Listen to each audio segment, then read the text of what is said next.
College থেকে ফিরে বারান্দায় জুতো খুলে রাখতে গিয়ে থমকে দাঁড়ালো বনলতা। এক্সট্রা জুতো জোড়া দেখে বোঝা গেল দাদা বৌদির শুভাগমন ঘটেছে। খবরটা জানা ছিল না, তাই একটু অবাক লাগলো। কিছুদিন আগে শ্বশুরবাড়ির কাছাকাছি একটা ফ্ল্যাট কিনেছে দাদা, ওখানেই থাকে ওরা। এ বাড়িতে ওদের পায়ের ধুলো পড়ে কদাচিৎ। ফাইবারের চেয়ার দুটোয় পাশাপাশি বসে মায়ের সঙ্গে কথা বলছে ওরা। মায়ের চোখ মুখ দেখে মনে হচ্ছে কোনো গুরুত্বপূর্ণ বিষয় নিয়ে আলোচনা চলছে। বনলতার দিকে নজর যেতেই অপ্রস্তুত গলায় আলপনা বললেন, তুই এসে গেছিস? যা, হাত মুখ ধুয়ে আয়, আমি চা বসাচ্ছি। বিজন আর বনলতার মধ্যে কোনো দিনই সাবলীল সম্পর্ক গড়ে ওঠেনি। বনলতা একটু বড় হওয়ার পর থেকেই 10 বছরের ছোট বোনের সঙ্গে একটা দূরত্ব বজায় রেখে চলে বিজন। বৌদি আসার পর সেটা আরও বেড়েছে। বিয়ের পর প্রথম 3 মাস এ বাড়িতেই ছিল বৌদি। সেই 3 মাসে একমাত্র ননদের সঙ্গে মোট কটা কথা হয়েছিল তার, সেটা হাতে গোনা যাবে। এখনো সেই একই পরিস্থিতি। নিজের গায়ের রং কালো বলে কোনো গাঢ় রঙের পোশাক পরে না বনলতা। ক্রিম কালারের একটা অর্ডিনারি হাউস কোট পরে চুলটায় আলতো চিরুনি ছোয়ালো। বৌদির মুখোমুখি হতে একদম ভালো লাগে না, তবু ওরা বাড়িতে এলে একবার সামনে যেতেই হয়। চৌকাঠে পা রাখার আগেই দাদার উষ্মা মিশ্রিত কণ্ঠস্বর কানে এলো, দোজ বরে তো কি হয়েছে? মেয়ের বিয়ে দিতে গেলে সবার আগে ভাবা উচিত আর্থিক সচ্ছলতার দিকটা। সে ব্যাপারে তো কোনো ঘাটতি নেই এদের। অত বড় ব্যবসা, গাড়ি বাড়ি কি নেই? জীবনে চলতে গেলে টাকাই সব। তাছাড়া নিজেদের অবস্থার কথাটাও তো ভাবতে হবে। বেশি টাকা খরচ করে মেয়ের বিয়ে দেওয়ার সাধ্য তোমাদের নেই। তোমাদের শব্দটা কানে এসে লাগলো। দাদা যথেষ্ট হিসেবি, কথা বলার সময়ও হিসেবে ভুল হয় না। আমাদের বললে একটা দায়িত্ব থেকে যায়। মাধ্যমিকে ফেল করা ফর্সা গোলগাল চেহারার বৌদি ফোড়ন কাটল। তাতে আবার মেয়ের গায়ের রং কালো, পড়াশোনাতেই যা একটু ভালো, সেটা নিয়ে শ্বশুরবাড়ির লোকেরা তো আর ধুয়ে ধুয়ে জল খাবে না। গ্ল্যামার চাই, গ্ল্যামার। ওই শুকনো চেহারা কেউ পছন্দ করে না। স্পেশাল 2 কাপে চা ঢালতে ঢালতে আলপনা বললেন, সবই তো বুঝছি, কিন্তু তোর বাবা যে রাজি হচ্ছে না। দেখলি না তুই ফোনে এইসব কথা বলায়? ফোনটা আমার হাতে ধরিয়ে দিল। ওই সেই একই কথা, ভালো মন্দ কোনো পাত্রের সঙ্গেই এখন আমি মেয়ের বিয়ে দেব না। ও এখন পড়াশোনা করবে, সময় হলে সব হবে। বিয়ের বয়স নিশ্চয়ই পেরিয়ে যাচ্ছে না? ফোঁস করে উঠল বিজন, তবে আর কি, মেয়েকে বিদ্যাবতী করো, কিন্তু বোনের দায়িত্ব নিইনি বলে পরে যেন আমাদের দোষী করো না, কারণ সুযোগ তো জীবনে বারবার আসে না। দাদা বৌদির হঠাৎ আগমনের কারণটা স্পষ্ট, তবে এরই মধ্যে বনলতার মনটা খুশিতে ভরে গেল বাবার মতবাদ শুনে। আর সবাই যাই বলুক, বাবা তার এই কালো মেয়েকে একটু বেশি প্রায়োরিটি দেন। মেয়ের ইচ্ছার বিরুদ্ধে কিছু করবেন না। হাসি হাসি মুখে পর্দার আড়াল থেকে বেরিয়ে এলো বনলতা। দাদা বৌদির পাদস্পর্শ করে উঠে দাঁড়ালো। ভালো আছো তোমরা? বৌদি লাবণীর দায়সারা উত্তর, ওই চলছে। 2 বিস্কুট সমেত চায়ের কাপটা বনলতার দিকে এগিয়ে দিলেন আলপনা। বনলতা বলল, আবার বিস্কুট কেন? এখনই তো মুড়ি খাবো। ওর হাতের মধ্যে বিস্কুট 2 জোর করে পুড়ে দিলেন আলপনা। খা দেখি, 2 বিস্কুট খেয়ে দিব্যি মুড়ি খাওয়া যায়। বিস্কুটে কামড় দিয়ে বৌদির দিকে তাকালো বনলতা। সুন্দরী না হলেও বেশ চটকদার চেহারা লাবণীর। ছোট করে কাটা স্টেপ কাট চুলটা সরু হেয়ার ব্যান্ড দিয়ে আটকানো, নীল শিফন শাড়ির সঙ্গে ম্যাচিং স্লিভলেস ব্লাউজ, কানে ছোটদের চুড়ির মাপের ইয়াররিং, গলায় সরু চেনের মধ্যে ঢাউস লকেট, ঠোঁটে চড়া লিপস্টিক, ম্যানিকিওর করা নখ, সমৃদ্ধ অনামিকায় বেশ সুন্দর একটা জড়োয়ার আংটি। সব মিলিয়ে রীতিমতো আধুনিকা। অবশ্যই এসবে মানায়ও বৌদিকে। স্বামী আর বাবা দুজনেই পুলিশ, স্যালারির থেকে উপরই রোজগার বেশি, তাই পারফিউমটা বিদেশি না হলে মন ভরে না। কথাটা কানে গেলে পুলিশ স্কুলের রোষ হওয়াটাই স্বাভাবিক, কারণ একাংশের জন্য সবাই ঘুষখোর তকমা গায়ে আটবে কেন? তবে এখানে যে দুজনের কথা বলা হচ্ছে, তাদের কার্যকলাপের কথা অনেকের মতো বনলতাও জানে। সে যাই হোক, তা নিয়ে বনলতার কোনো মাথা ব্যথা নেই। হালকা মিষ্টি সুবাসে ঘর ম ম করছে। প্রাণ ভরে ঘ্রাণ নিল ও। মনে মনে বলল, এ পাওয়াটাই বা কম কি। দু তিনটে চুমুক দিয়ে চায়ের কাপ টেবিলে নামিয়ে রাখলো লাবণী। চা পাতাটা তেমন দামি নয়, ভালো না লাগারই কথা। বউয়ের দেখা দেখি বিজন্য অর্ধেক চা সমেত কাপটা নামিয়ে রেখে উঠে দাঁড়ালো। জোর করার সাহস নেই, তাই অনুনয়ের সুরে আলপনা বললেন, আর একটু বসবি না? তোর বাবা মনে হয় এক্ষুনি চলে আসবে। হাত ঘড়ির দিকে তাকালো বিজন। না, আর বসা যাবে না, বাবার ছুটি হয় 4টের সময়। তারপরও এতক্ষণ কি করে কে জানে। মনে মনে হাসলো বনলতা। বাবার কি কারণে এত দেরি হয় জানে না বুঝি দাদা? প্রাইভেট ফার্মে তেমন মাইনে পান না বাবা, তাই প্রয়োজন মেটাতে ওভারটাইম করতে হয়।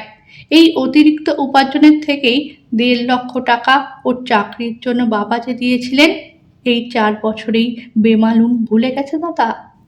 জুতোর ফিতে বেঁধে উঠে দাঁড়ালো বিজন।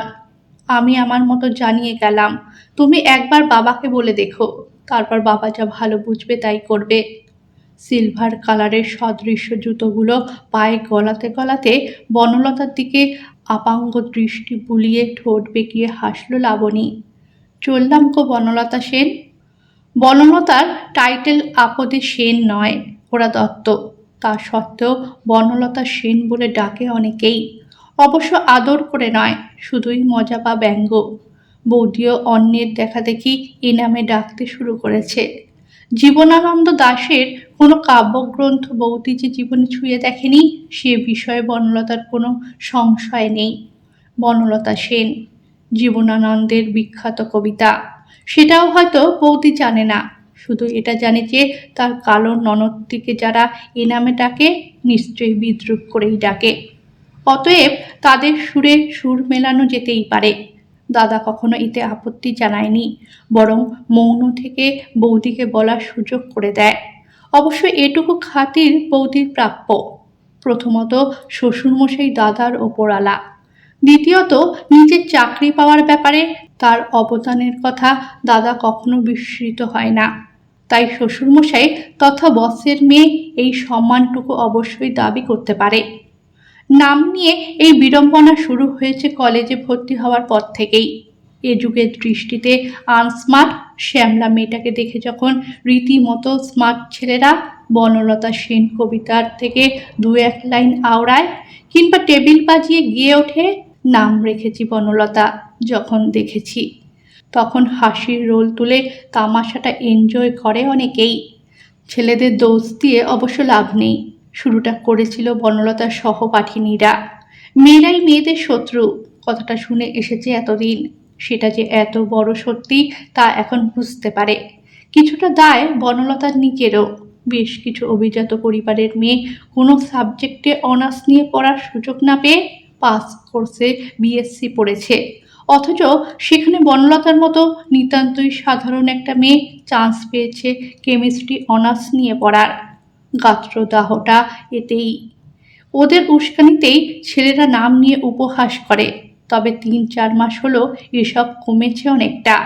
ফার্স্ট ইয়ারের রেজাল্ট আউট হওয়ার পর প্রফেসরদের যেমন নজর কেড়েছে বনলতা, তেমনই শুধুমাত্র অনার্সের স্টুডেন্টদের সঙ্গে ক্লাস করার সুযোগ পেয়ে তামাশার হাত থেকে কিছুটা নিস্তার পেয়েছে।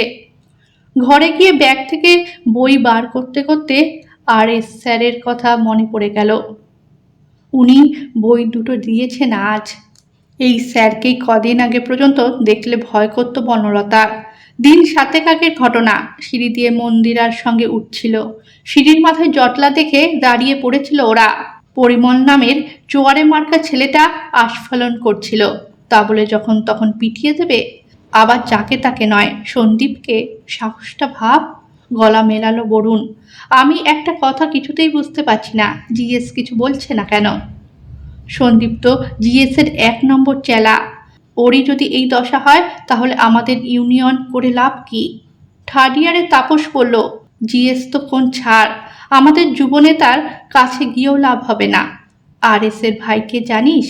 সে নাকি কোনো এক মন্ত্রীর সচিব। আমাদের মতো চুনোপুটির জন্যে নেতারা ওদের সঙ্গে ঝামেলা করবে না কখনো। বরুণ বলল, তবে হ্যাঁ, আরএসের বডিখানা দেখেছো? সলমন খানের মতো। চুলগুলো সব পেকে গেছে, তাও কি স্টেডি। রোজ মনে হয় মুগুর ভাজে। ক্লাসে এসে দীপনের কাছে মূল ঘটনাটা শুনেছিল। আরএস মানে কেমিস্ট্রির head of the department. Riddhiman sir কলেজে ঢুকছিলেন। সেই সময় সন্দীপ ও দলবল নিয়ে ফার্স্ট ইয়ারের মেয়েদের হেনস্থা করছিল। স্যার সন্দীপকে মাঠে ফেলে বেধড়ক পিটিয়েছে। 5 মিনিট পর আরএস ক্লাসে ঢুকেছিলেন। চেয়ারে বসেই বলেছিলেন, শোন, আমাদের কাছে প্রতিটি ক্লাস সমান ইম্পর্টেন্ট। কোনো ক্লাস অফ দেবে না, মনে থাকবে? সবাই সমস্যারে উত্তর দিয়েছিল, ইয়েস স্যার। পরের প্রশ্নটা শুনে চমকে উঠেছিল বনলতা। হুইস বনলতা দত্ত? মুখে কিছু না বলে উঠে দাঁড়িয়েছিল বনলতা। আরএস বলেছিলেন, তুমি তো ফার্স্ট ইয়ারে হাইয়েস্ট মার্কস পেয়েছো, খুব ভালো রেজাল্ট হয়েছে। নেক্সট দুটো ইয়ারেও এই পার্সেন্টেজটা ধরে রাখার চেষ্টা করবে। বনলতা ভয়ে ভয়ে ঘাড় কাত করেছিল। Yes sir. বনলতাকে বলতে হয়নি। স্যার ওর প্রয়োজনের কথা ভেবে নিজেই কেমিস্ট্রির বই দুটো এনে দিয়েছেন ওকে। দেওয়াল ঘড়ির দিকে তাকালো বনলতা। 6:30 বেজে গেছে, অথচ বাবা এখনো বাড়ি ফিরে এলো না। মাকে কিছু বলে গেছে কিনা জানার জন্য বাবার ঘরে ঢুকলো। ঘরে বারান্দায় কোথাও নেই মা, মনে হয় বাথরুমে। বিছানার চাদরটা কেমন কুঁচকে রয়েছে, আজকে হয়তো ঝাড়ার সময় পায়নি মা। চাদরটা তুলে ঝাড়ার জন্য বালিশ দুটো সরাতেই একটা ভাঁজ করা খবরের কাগজ বেরিয়ে পড়ল। অবাক হলো বনলতা, কাগজটা এলো কোথা থেকে? এ বাড়িতে কাগজ নেওয়া বন্ধ হয়েছে অনেক দিন আগে। রবিবারে একটা নেওয়া হতো, টিভি কেনার পর সেটাও বন্ধ। কাগজটা হাতে তুলে নিতেই চোখে পড়ল পাত্রী চাই বিজ্ঞাপনের মধ্যে মোটা করে লাল কালির আন্ডারলাইন করা অংশটা। পাত্র পূর্ববঙ্গ কায়স্থ 42, 5 ফুট 7 ইঞ্চি, ডিভোর্সি, কলকাতার প্রতিষ্ঠিত ব্যবসায়ী, নিজস্ব বাড়ি গাড়ি, গৃহকর্ম নিপুণা পাত্রী চাই, সত্তর বিবাহ। বনলতার আর বুঝতে অসুবিধা হলো না, তার দাদার পছন্দের সুপাত্র। তার মানে কাগজটা দাদাই এনেছে। মায়ের পায়ের শব্দ পেয়ে কাগজটা যথাস্থানে রেখে জানলার পাশে এসে দাঁড়ালো বনলতা। গায়ের জল আঁচলে মুছতে মুছতে ঘরে ঢুকলেন আলপনা। কিরে, খিদে পেয়েছে তো? তুই না হয় খেয়ে নে। না, বাবা এলে একসঙ্গেই খাবো। কিন্তু বাবার আজ এত দেরি হচ্ছে কেন? তোমাকে কি কিছু? দরজায় টোটোর হর্ন শুনে ছুটে বেরিয়ে এলো বনলতা। টোটো থেকে বাবাকে ধরে নামাচ্ছেন বাবারই দুজন সহকর্মী। ওদের কাছে জানা গেল কাজ করতে করতে মাথা ঘুরে পড়ে গিয়েছিলেন বাবা। সুজিতবাবু বললেন, ডক্টর দেখানো হয়েছে, এখন ভালো আছে, তবে রেস্ট নিতে হবে। অফিস থেকে 5 দিনের ছুটি দিয়েছে বিমলবাবুকে। ওভারটাইম না করার উপদেশ দিয়ে চলে গেলেন ওরা। রোজই সন্ধেবেলা মা বাবার সঙ্গে বসে মুড়ি খেতে খেতে গল্প করে বনলতা। মুড়িটা মাখে বনলতা। মেয়ের হাতের মুড়ি মাখা না হলে বিমলের খেয়ে শান্তি হয় না। এক মুঠো মুড়ি মুখে পুরে বিমল বললেন, দারুণ মেখেছিস। বনলতা গম্ভীর হলো। ও তো তুমি রোজই বলো, কিন্তু আমার হাতের মুড়ি মাখা বেশি দিন যদি খেতে চাও তাহলে আমার কথা শুনে চলতে হবে। তাই? কথাটা কি শুনি আগে? এবার থেকে ওভারটাইম পুরোপুরি বন্ধ। আলপনা বললেন, একদম ঠিক কথা বলেছেন বনলতা। বিমল হাসলেন, এই বুড়ো ছেলের সাহস আছে মায়ের আদেশ অমান্য করার? বনলতা হেসে বলল, গুড বয়। মাসখানেক হলো কলেজ থেকে ফিরে রোজই বাবাকে দেখতে পায় বনলতা। বিমল ঠিক সময়েই বাড়ি ফেরেন, বরং প্র্যাকটিক্যাল ক্লাসের জন্য ওরই প্রায় দেরি হয়ে যায়। আজও দেরি করে বাড়ি ফিরে দেখলো দাদা এসেছে।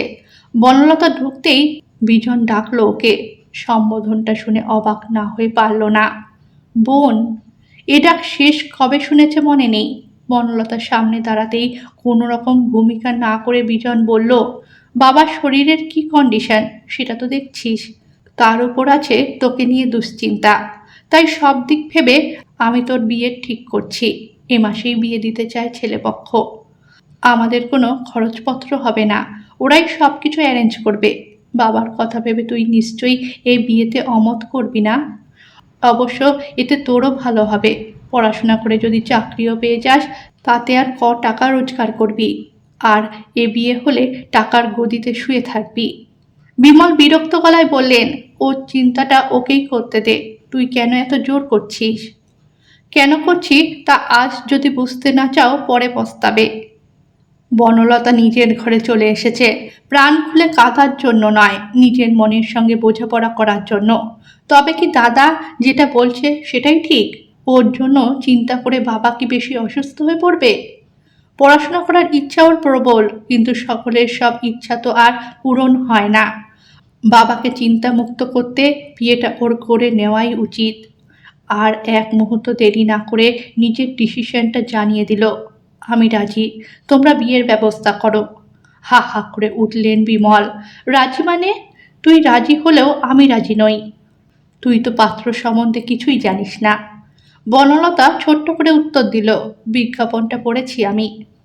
ফুলের গেট, সুসজ্জিত বিবাহ মণ্ডপ আর যথেষ্ট আলোকসজ্জা বাড়িটার ভোল পাল্টে দিয়েছে। দধিমঙ্গল, নান্দিমুখ, গায়ে হলুদ সব চুকে গেছে। গায়ে হলুদের তত্ত্ব দেখে তাক লেগে গেছে সকলের। তত্ত্বে শুধু দামি দামি শাড়িই আসেনি, বনলতার জন্য 30 ভরির ওপর সোনার গয়নাও এসেছে। দীর্ঘশ্বাস ফেলেছে আর মনে মনে হেসেছে বনলতা। ওহ, টাকা কি জিনিস! সত্যি দুনিয়া টাকার বশ। ভাবলে অবাক লাগছে। বাবা নিজেই বলেছিলেন যে এ বিয়েতে তার মত নেই, অথচ সেই মানুষই এই বিয়ে নিয়ে কম লাফালাফি করছেন না। মায়ের মুখের হাসিও উপচে পড়ছে। যাক, নিজের কষ্ট যতই হোক, ওদের অন্তত খুশি করতে পেরেছে বনলতা। কোনো বান্ধবীকে নিমন্ত্রণ করেনি বনলতা, অবশ্য বিয়ের খবরটা পেয়ে গেছে ওরা। পরপর দুদিন কলেজ না যাওয়ায় মন্দিরা, ঈশিতা, দীপন খোঁজ নিতে এসেছিল। ওদের থমথমে মুখ দেখে বুঝতে অসুবিধা হয়নি বনলতার যে সব খবরই মায়ের কাছ থেকে পেয়ে গেছে ওরা। চলে যাবার সময় দীপন বলে গিয়েছিল, আরেস তোর খোঁজ নিতে বলেছিলেন, কাল সত্যিটা জানাবো স্যারকে। বনলতা সেদিন নিরুত্তর ছিল। সেদিনের পর থেকে গত 8 দিনে আর কেউ আসেনি। একটা ব্যাপারে অবাক লাগছে বনলতার, 2 মামা মামিমারা এমনকি অন্যান্য আত্মীয়রা সকাল থেকেই এসে গেছে, অথচ প্রধান উদ্যোক্তা যে সেই দাদা ও বৌদির কোনো পাত্তা নেই। তবে কি ওরা পাত্রপক্ষের হয়ে বরযাত্রী হিসেবে আসবে? পাত্র হয়তো দাদার ওপরওয়ালার রিলেটিভ। সন্ধ্যা 7টায় বৌদি এলো বিউটি পার্লার থেকে সেজে, কিন্তু এটা কি করে সম্ভব হলো? কেমিস্ট্রি অনার্সের সেকেন্ড ইয়ারের পুরো 15 জনের গ্রুপটা একসঙ্গে ঢুকছে। কে ইনভাইট করলো ওদের? বাবা। কিন্তু কেন? কত বড় লোকের বাড়িতে মেয়ের বিয়ে হচ্ছে সেটা দেখাতে? এই কদিনে কি করে এতটা বদলে গেল বাবা? মন্দিরার সামনে এসে দাঁড়ালো। কেমন চমকে দিলাম। ভেবেছিলি আমাদের ফাঁকি দিয়ে বিয়েটা সেরে ফেলবি? পুরো দলটা হেসে উঠল ওর কথায়। বনলতা হাসতে পারল না। ওর মনের মধ্যে ঝড় বইছে। আশ্চর্য সব মানুষের চরিত্র। ওর পড়াশোনা বন্ধ হয়ে যাচ্ছে জেনে এত খুশি এরা। তবে কি যাদের ও শুভাকাঙ্ক্ষী ভাবত তারাই মনে মনে ওকে প্রতিপক্ষ ভাবত? সব চেনা মানুষগুলোকে আজ ভীষণ অচেনা লাগছে বনলতার। বর এসেছে, বর এসেছে, রব তুলে ছুটছিল সবাই। সবার আগে বর দেখে হাঁপাতে হাঁপাতে ঘরে ঢুকলো মামাতো ভাই রকি। জানো তো দিদি, ইয়া বড় বড় 3টে গাড়ি আর 2টো মন্ত্রীদের মতো গাড়ি এসেছে, আর পুলিশের গাড়ি এসেছে অনেকগুলো। বিজন দাদা পুলিশের পোশাক পরে আছে। কথাটা শুনে অবাক লাগলো বনলতার। মন্ত্রীদের গাড়ি কেন আসবে? এক মুখ হেসে ননদের সামনে দাঁড়ালো লাবণী। পাথর চাপা কপাল বটে তোমার। বন নামেও ঋত্বিক, ফিগারটাও ঋত্বিকের মতো। তবে তোমাকেও আজ বেশ লাগছে বনলতা। অনেকদিন পর বৌদি শুধু নাম ধরে ডাকলো। অভিমানে নিজের বিয়ের কার্ডটাও ছুঁয়ে দেখেনি বনলতা। বৌদির মুখেই শুনল বরের নাম ঋত্বিক। বনলতা চেয়েছিল পড়াশোনা করে জীবনে প্রতিষ্ঠিত হতে, সেটাই যখন হলো না তখন কার সঙ্গে বিয়ে হচ্ছে তা নিয়ে মাথা ব্যথা নেই ওর। শ্বশুর শাশুড়ি আসছেন, তাই সামনে ভিড় করে থাকা মানুষগুলো সরে দাঁড়িয়েছে। নিজের চোখকেই বিশ্বাস করতে পারছে না বনলতা। ওর সামনে দাঁড়িয়ে আরএস মিটিমিটি হাসছেন। ছেলের বউ করে নিয়ে যাচ্ছি তোকে। তবে আমার ছেলে ব্যবসাদার নয়, ডাক্তার। ওর বয়স 42 নয় 28। শাশুড়ি, খুড়শ্বশুর, খুড়শাশুড়ি সবাই আশীর্বাদ করলেন হীরের গয়না দিয়ে। শ্বশুর শুধু ধান দুব্বা দিয়ে আশীর্বাদ করে উঠে বললেন, আমার স্ত্রী এসটিও, ভাই আইপিএস, ছেলে ডাক্তার। ভাইজি হবু ডাক্তার। ফ্যামিলিতে আমার প্রফেশনের কেউ নেই। আমার দলে তোকে চাই। তুই যেদিন প্রফেসর হিসেবে জয়েন করবি, আমার উপহারটা সেদিন পাবি। বনলতা এতক্ষণ ঘোরের মধ্যে ছিল। প্রণাম করে উঠে দাঁড়িয়ে বনলতা বলল, পড়াটা চালিয়ে যেতে পারলেই আমি খুশি স্যার। বিমল বললেন, তোর বাবা তোর বিয়েতে কেন রাজি হয়েছে এবার বুঝতে পারছিস? চোখে জল নিয়ে বাবাকে জড়িয়ে ধরল বনলতা। ফুলশয্যার পরদিনই কলেজে এসেছে বনলতা। প্রফেসর ঋদ্ধিমান সেনের গাড়ি থেকে নেমেছে ডাক্তার ঋত্বিক সেনের স্ত্রী বনলতা সেন। সারা কলেজে গুঞ্জন উঠেছে। করিডর দিয়ে শ্বশুরের সঙ্গে হেঁটে চলেছে বনলতা। শত শত কৌতূহলী চোখ তাকিয়ে দেখছে সেই দৃশ্য। কোনো মেকি পদবী নয়, বনলতা যে আজ সত্যি বনলতা সেন।